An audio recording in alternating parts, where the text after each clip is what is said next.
नमस्कार दोस्तों। रीट की जो विज्ञप्ति है उसकी आने की सुगबुगाहट शुरू हो गई है और इसी के साथ ही आपके मन में कई सवाल होंगे और कमेंट्स में भी आपके सवाल आते रहते हैं कि कितने प्रतिशत जो है आपके ग्रेजुएशन में होने चाहिए, पीजी जो है एमए वगैरह उनके आधार पे किन किन को शामिल करेंगे, रीट लेवल 1 का है, रीट लेवल 2 का है, एग्जाम का है, बहुत सारी जो चीज़ें हैं उनको लेकर आपके साथ चिर परिचित अंदाज में बेबाकी से बयान देने के लिए हमारे जो एसपी सर है एक्सपर्ट के रूप में आपको पहले भी मिलाया था, आपको याद होगा हमने कई वीडियोस बनाए थे।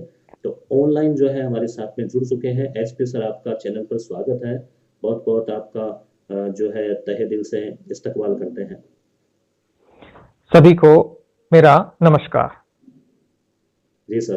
तो सर मैं सीधे ही आ जाते हैं अपन विषय पे। और आज जिस तरह से जो शिक्षा मंत्री महोदय ने न्यूज़ ब्रीफिंग की तो आपकी जो है पैनी नज़र रहती है, तो सर आप संक्षेप में क्या मैं चाहूँगा कि आप पूरा डिटेल में ही बताएं ताकि विद्यार्थियों को कोई डाउट नहीं रहे। और सबसे बड़ा जो सवाल है जो कि बार बार पूछा जा रहा है उसी को मैं सबसे पहले ले लेता हूँ।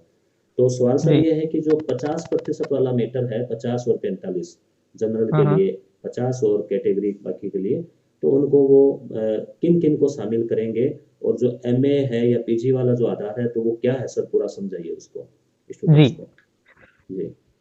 शिक्षक पात्रता परीक्षाएं पूरे भारत में जो होती हैं उसमें नियम जारी करने का अधिकार एनसीटीई को है। समय समय पर वो गाइडलाइंस जारी करती है, नोटिफिकेशन जारी करती है। आज कुछ विद्यार्थियों में भ्रम इस बात को लेकर फैला है कि मेरे 50% से कम अंक हैं, 50% का क्या विषय है। मूल बात यह है कि 2011 से पहले गौर करें, और वो मैं डेट भी बता देता हूं आपको। 2011 की 29 जुलाई 2011 मेरे हाथ में भारत का राजपत्र द गजट ऑफ इंडिया है और इसमें एनसीटी का एक नोटिफिकेशन जारी हुआ है 13 नवंबर 2019 को। शिक्षा मंत्री जी ने इसका आज हवाला दिया था 13 नवंबर 2019। तो अच्छा। वो थी जिन्होंने 29 जुलाई 2011 से पहले बीएड प्रवेश ले लिया था, उसको कोई भी प्रतिशत की बाध्यता नहीं है। 40, 45, 50 वो सभी पात्र हैं। यानी बीएड में उन्होंने एंटर ले लिया कॉलेज में, बस हुआ ना, कॉलेज में जाकर काउंसलिंग करवा काउंसलिंग दी। करवा दी। ठीक। एडमिशन ठीक का है। मतलब है उन्होंने काउंसलिंग करवा दी। हाँ, और तारीख है 29 जुलाई 2011। ओके। इसके बाद में जिन्होंने भी बीएड करवाई, वो एनसीटी का नियम ये था कि 50% होने चाहिए, लेकिन राजस्थान की सरकार ने 5% की छूट दी ओबीसी, एससी और एसटी के लिए। तो वो विद्यार्थी जिन्होंने 2011 के बाद में बीएड में प्रवेश लिया और उनके 45% से 50% के बीच में है और वो एससी, एसटी और ओबीसी से हैं, तो वो सभी भी पात्र हैं। अच्छा। ठीक है। दूसरा एक नियम ये हुआ 2011 के बाद जो है एमए के आधार पर भी बीएड करवाई गई। वे विद्यार्थी जिनके बीए में 50% नहीं है यदि वो जनरल कैटेगरी से हैं, और एससी, एसटी, ओबीसी से हैं यदि वो 45% नहीं है, तो क्या वो बीएड नहीं करेंगे? उनको भी बीएड करवाई गई, लेकिन तब आधार था एमए के प्रतिशत। एमए में 50% होने चाहिए। अच्छा, लेकिन एमए में उतने होने चाहिए जितने बीए में मांग रहे थे। बीए में कुछ कितनी हो कोई मान्य नहीं है। लेकिन 2017 की जो रीट हुई उसमें जिन्होंने एमए के आधार पर बीएड किया उन सभी को अपात्र डिस्क्वालीफाई कर दिया नौकरी के लिए। इसमें बड़ी राहत दी है इस नोटिफिकेशन ने 13 नवंबर 2019 में। इसने ये साफ कहा कि आपके बीए में या एमए में किसी में भी 50% अंक हैं तो आप पात्र हैं। अच्छा, एक बार मैं पुनः सरल शब्दों में जो है आपसे सुनना चाहूंगा कि ये जो विज्ञप्ति है नई वाली, तो इसमें जिन्होंने बीएड कर ली और बीए में कम है उनके, अब एमए के आधार पे वो एलिजिबल है, इसमें इतना ही है ना? एमए के आधार पर उन्होंने बीएड किया है तो। अच्छा, हाँ हाँ, एमए के आधार पे बीएड। हाँ, किसी ने बीए के आधार पर बीएड किया है, यदि वो एससी, एसटी और ओबीसी से है, उसके 45% नंबर है ना, तो भी वो एलिजिबल है। 45 से 50 के बीच में है। तो ये कहीं दिखाना होता है क्या कि हम एमए के आधार पे कर रहे हैं या किसके आधार पे? जब आप पीटीटी का फॉर्म भरते हैं उसमें आपको अपनी क्वालिफिकेशन उल्लेख करनी होती है बीए की, और एमए है तो एमए की, और फिर सॉफ्टवेयर देखता है कि आपके बीए के 45%, 50% हैं क्या, और है तो आपका बीए के आधार पर एडमिशन होता है बीएड में, और वहां पर आपके अच्छा। 45 का 50% नहीं है और आपने एमए कर रखी है, तो वो सॉफ्टवेयर कहता है कि आपका एमए के आधार पर हुआ है, तब आपको एमए की मार्कशीट जो है वो काउंसलिंग में प्रस्तुत करनी होती है, तब माना जाता है कि आपने बीएड एमए के आधार पर की है। अच्छा, तो यानी जो पिछली बार जो पात्र नहीं थे वो इस बार पात्र है ना? वो विद्यार्थी जो एमए के आधार पर डिस्क्वालीफाई एमए हुए थे एमए उनको एमए बहुत के बड़ी आधार बात, एक बात और, किसी को बाहर नहीं किया है, ये पर। कुछ विद्यार्थियों को भ्रम हो सकता है, किसी को भी बाहर नहीं निकाला है कि साहब मेरे अच्छा। पिछली बार 40% थे, मैंने रीट परीक्षा दी, मैं ओबीसी से हूं, एससी से हूं, एसटी से हूं, उनको बाहर नहीं किया है। इन्होंने जो बाहर बैठे थे विद्यार्थी एमए वाले, उनको अंदर लेके आए हैं। अच्छा अच्छा, ये बात है ना, तो ये तो अच्छी खबर है वैसे। निश्चित रूप से मतलब अच्छी खबर है, लेकिन थोड़ी हाँ। समझने में हड़बड़ी रही विद्यार्थियों के, किसी को डिस्क्वालीफाई नहीं किया, सब पात्र हैं इसमें।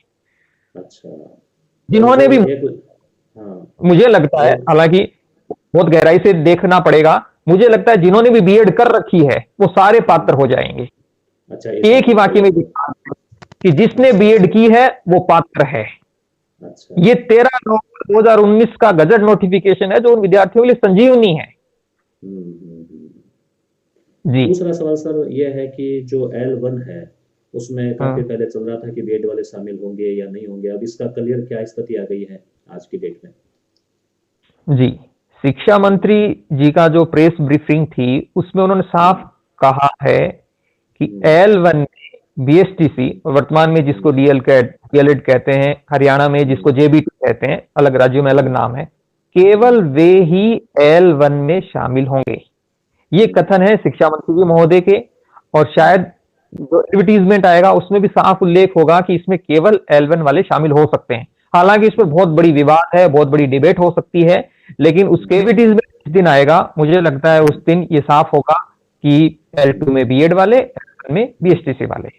अच्छा, यानी जो डीएलईडी है या बीएसटीसी है वो L1 में वो ही L1 रहेंगे। और शामिल हो। अच्छा, तो वैसे उनके लिए अच्छी खबर है कि उनका कंपटीशन जो है वो ज़्यादा टफ नहीं रहेगा, बीएड वाले जी। वहाँ नहीं आ पाएंगे तो। जी। हाँ, सामान्य दृष्टि से मेरे ख्याल से ये जो है उनके साथ एक तरह से ठीक हुआ है। खैर चलो, जी। हाँ, आपने जैसा कि काफ़ी बहस का विषय है तो अपन इसमें नहीं जाएंगे।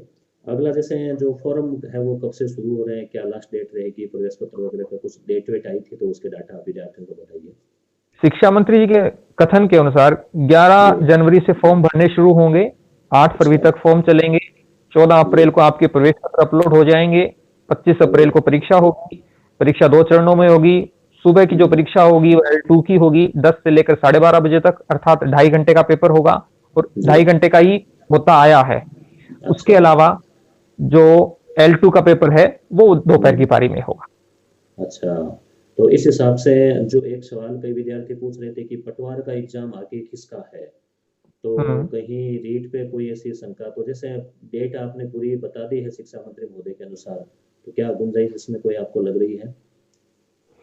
देखो ये बड़ा अद्भुत सा सवाल है, पता नहीं विद्यार्थी किस रीजनिंग से ये अ, अनुमान लगा लेते हैं कि साहब पटवार की परीक्षा पोस्टपोन हुई तो रीट की परीक्षा भी पोस्टपोन होगी। तो पटवार की परीक्षा पोस्टपोन हुई उसके कुछ अन्य कारण रहे होंगे, लेकिन ये मुझे हाँ, ये मेरा सेफ मानना मोड वाले है विद्यार्थी को ये मानकर चलना चाहिए कि 25 अप्रैल को परीक्षा होगी, और जिस दिन हम्म सरकार या माध्यमिक शिक्षा बोर्ड बताए कि 25 अप्रैल को परीक्षा नहीं होगी, उस दिन उसे ये मानना चाहिए कि हाँ परीक्षा पोस्टपोन हो गई है। इसका मतलब ये वो सेफ मोड वाले विद्यार्थी है जो अ, पढ़ाई शुरू नहीं की है और वो कुछ कल्पनाएं कर लेते हैं, तो 25 नहीं, तारीख मान ली है तैयारी करनी। फिर सितंबर में बात आई, फिर फरवरी में बात आई, अब अप्रैल में आई है। अब भी मन में ये ख्वाहिश रहती है कि परीक्षा और आगे खिसक जाए, तो भैया ये तो अच्छी ख्वाहिश है, और मुझे लगता है कि 21वीं सदी में पूरी होनी तो मुश्किल है। और वैसे होने को परीक्षा आगे भी हो खिसक सकती है, कोई ऐसा नहीं कि 25 अप्रैल को ही होगी, लेकिन मान के यही चलना चाहिए कि 25 अप्रैल को परीक्षा है। जी जी बिल्कुल। एक जो है राजस्थान जीके का मैटर चल रहा है कि राजस्थान जीके जोड़ा जाएगा, तो वो किस तरह से, उसका कोई कुछ आइडिया लगा है क्या आपको सर? पहले सुनने में ये आया था कि 30 क्वेश्चन का एक पार्ट होगा जो राजस्थान जीके में जोड़ा जाएगा। अब लॉजिकली देखते हैं तो पेपर जो है वो 2.5 घंटे का ही होने वाला है। हम्म 2.5 घंटे का, पहले भी 2.5 घंटे का ही होता आया है, 150 मिनट का पेपर, 150 क्वेश्चन। तो उन्होंने पेपर के आवर्स नहीं बढ़ाए हैं, उसका समय नहीं बढ़ाया है। तो लॉजिकली ये लगता है कि 30 क्वेश्चन जुड़ेंगे, बाकी तो जब पाठ्यक्रम आएगा तभी हमें अनुमान लग पाएगा। लेकिन मुझे लगता है कि 5 क्वेश्चन का वेटेज जो है वो बढ़ा सकते हैं। शिक्षा मंत्री जी ने खुद कहा कि हम स्पेशल पाठ्यक्रम जारी करेंगे। और एक बात और बहुत अच्छी उन्होंने कही कि जो स्कूलों में पाठ्य पुस्तक चल रही हैं उन्हीं में से पाठ्यक्रम बनाया जाएगा, जिसकी हम अक्सर टेस्ट सीरीज की चर्चा करते रहते हैं कि माध्यमिक शिक्षा बोर्ड की पुस्तकें जो हैं जो विद्यालयों में चल रही हैं वो बहुत महत्वपूर्ण है। अच्छा सर, इससे मुझे टेस्ट सीरीज से याद है कि आपने पहले आरबीएससी की जो पाठ्यक्रम चल रहा था उसके अकॉर्डिंग आपने 16 टेस्ट पेपर बनाए थे। अब एनसीईआरटी लागू हो गया है, तो क्या आपने उसको भी अपडेट किया है और विद्यार्थियों को वो चीजें मिल सकती है? जब वैकेंसी की सुगबुगाहट थी, हम बात कर रहे हैं जनवरी 2020 की, जब कोरोना भी महामारी थी नहीं, तब हमने टेस्ट सीरीज शुरू कर दी थी। सुजानगढ़ में, लाडनू में और रतनगढ़ में 3 जगह हमारी टेस्ट सीरीज चल रही थी। और उसको हमने उस समय पाठ्य पुस्तकें चल रही थी राजस्थान माध्यमिक शिक्षा बोर्ड के माध्यम से, जो राजस्थान पाठ्य पुस्तक मंडल की पुस्तकें हैं वो चल रही थी। थोड़ा टेस्ट पेपर थे और अब हमने उन टेस्ट पेपरों की संख्या बढ़ाकर जो है वो 25 कर दी है। 25, और यदि राजस्थान का स्पेशल पार्ट जुड़ता है तो 27 टेस्ट पेपर होंगे। और आपने पूछा कि एनसीईआरटी की जो पुस्तकें वर्तमान में विद्यालय में चल रही हैं उसको भी हमने पाठ्यक्रम में शामिल किया है। अच्छा, उसके लिए हमने आरबीएससी के टेस्ट पेपर होंगे प्लस एनसीईआरटी की बुक है उनके भी टेस्ट पेपर हम लेंगे। 25 से अधिक टेस्ट पेपर हमारी इस टेस्ट सीरीज में होंगे। और डीडवाना और अलवर 2 जगह और प्रस्तावित है जहां पर हमारी टेस्ट सीरीज जो है वो चलने की संभावना है। तो इसमें आपके शिक्षा मनोविज्ञान, हिंदी, अंग्रेजी, विज्ञान वो भी शामिल है? संपूर्ण पाठ्यक्रम। आप L2 की बात कर रहे हैं, L1 में हम जो है हिंदी, मनोविज्ञान और भाषा द्वितीय संस्कृत और इंग्लिश को शामिल कर रहे हैं L1 में। और L2 में यदि आप एसएसटी में आते हैं तो आपका जो भी पाठ्यक्रम उस संपूर्ण पाठ्यक्रम का topic wise, unit wise, subject wise paper और पूरा शेड्यूल बनाकर हम बताते हैं कि किस संडे को किस टॉपिक का, किस यूनिट का पेपर होगा। कॉमर्स वाले जो हैं, एक सवाल और महत्वपूर्ण है, कॉमर्स वाले एसएसटी से शामिल हो रहे हैं तो उनको एसएसटी का पाठ्यक्रम पढ़ना होगा। ये भी आज क्लियर हो गया क्या शिक्षा मंत्री महोदय के बयान से? कि हम कॉमर्स वाले विद्यार्थियों को पहली बार मौका दे रहे हैं और उसमें एसएसटी के माध्यम से वो शामिल होंगे और एसएसटी के टीचर बनेंगे वो। तो ये भी एक बहुत अच्छी खुशखबरी है कॉमर्स वालों के लिए। निश्चित रूप से उनके लिए एक अवसर खुला है 3rd ग्रेड टीचर के रूप में। तो वीडियो जो देख रहे हैं विद्यार्थियों से मैं कहना चाहूँगा कि अगर आप टेस्ट सीरीज में भी आपका कोई इंटरेस्ट है तो सर आप पहले कमेंट करें। और फिर जो है एसपी सर आपसे मेरा निवेदन रहेगा कि जो दूर दराज के विद्यार्थी है तो उनको या तो जैसे पोस्ट के थ्रू अपन भेज सकें उन तक कोई भी आधार पे, जैसे मान लो पूरा सेट बना के, या फिर एक एप्लीकेशन भी लॉन्च किया है हमने, उसमें कोई अपन अवेलेबल करा सके। इसके लिए भी जो है आप आगे कोई व्यवस्था करें इसकी। और या फिर देखो कुछ आपका समय और लेके कोई एक अलग से चर्चा और करें इस पे अपन, आपको क्या लगता है? टेस्ट सीरीज को लेकर 3-4 विकल्प हैं। पहला, सुजानगढ़ से आप हैं, रतनगढ़ से आप हैं, ये दोनों है चूरू जिले में। यदि आप लाडनू या डीडवाना से हैं, ये दोनों है नागौर जिले में। यदि आप अलवर से हैं तो आप पर्टिकुलर संस्थान है जहां पर ये टेस्ट सीरीज संचालित होगी वहां का टेस्ट पेपर दें। दूसरा विकल्प आपके पास ये है, जैसे आपने कहा कि जो हमारे 25 टेस्ट पेपर हैं उनकी हम एक बुकलेट बना लें। बुकलेट का मतलब है उनकी फोटोकॉपी करवाकर बहुत अच्छे से बाइंडिंग करवाकर आपको भेजें विथ होम मार्कशीट। आप जो भी है, आजकल ऑनलाइन पेमेंट होता है, पेमेंट देवें, आप अपना एड्रेस दें, उस पर हम देवें। तीसरा विकल्प बहुत बेहतरीन है, बहुत ही सरल है, तकनीक के साथ कदम ताल करने वाला है। आपका मुकेश जी का जो है वो ऐप है यस गुरु। ठीक है, यस गुरु जी बिल्कुल यस गुरु है। उस ऐप पर भी हो सकता है भविष्य में यदि विद्यार्थियों की डिमांड रहेगी तो हम उस पर भी वो टेस्ट, जो 25 टेस्ट पेपर हैं उनको हम उपलब्ध करवा सकते हैं। तो मुझे लगता है इसके बारे में विस्तार से बात करनी चाहिए। जल्द ही विज्ञप्ति आ जाएगी और आपकी विद्यार्थियों की डिमांड रहेगी तो हम जरूर टेस्ट के बारे में एक अलग सेपरेट वीडियो बनाएंगे।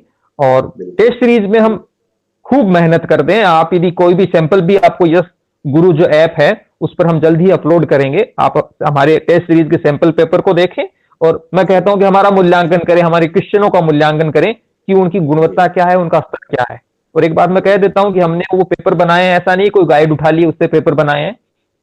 हमने माध्यमिक शिक्षा बोर्ड की पुस्तकों से कक्षा 6, 7, 8, 9 और 10 इनसे हमने 5 टेस्ट पेपर बनाए हैं। फिर एनसीईआरटी की जो बुक है उनसे भी हमने 5-6 टेस्ट पेपर बनाए हैं। हिंदी के जो हमने टेस्ट पेपर बनाए हैं वो हिंदी व्याकरण रचना प्रबोध की जो पुस्तक है उससे बनाए हैं। मनोविज्ञान के हमने टेस्ट बनाए हैं, वो यूनिट वाइज बनाए हैं। फिर भाषा द्वितीय के जो टेस्ट बनाए हैं वो भी हमने बनाए हैं। और राजस्थान का यदि कोई विशेष भाग जुड़ता है तो उसका भी हम जो टेस्ट पेपर बनाएंगे वो हमारा राजस्थान, जिसके बहुत शानदार वीडियो सर ने अपने यूट्यूब चैनल पर अपलोड किए हैं, तो उन्हीं पुस्तकों से हम भी टेस्ट बनाएंगे। जी जी, तो बहुत ही आपने बेहतरीन प्रयास किया है। तो सर इस पर मैं चाहूँगा कि एक दिन हम थोड़ी और डिटेल से अपन जो है चर्चा करें। जरूर जरूर।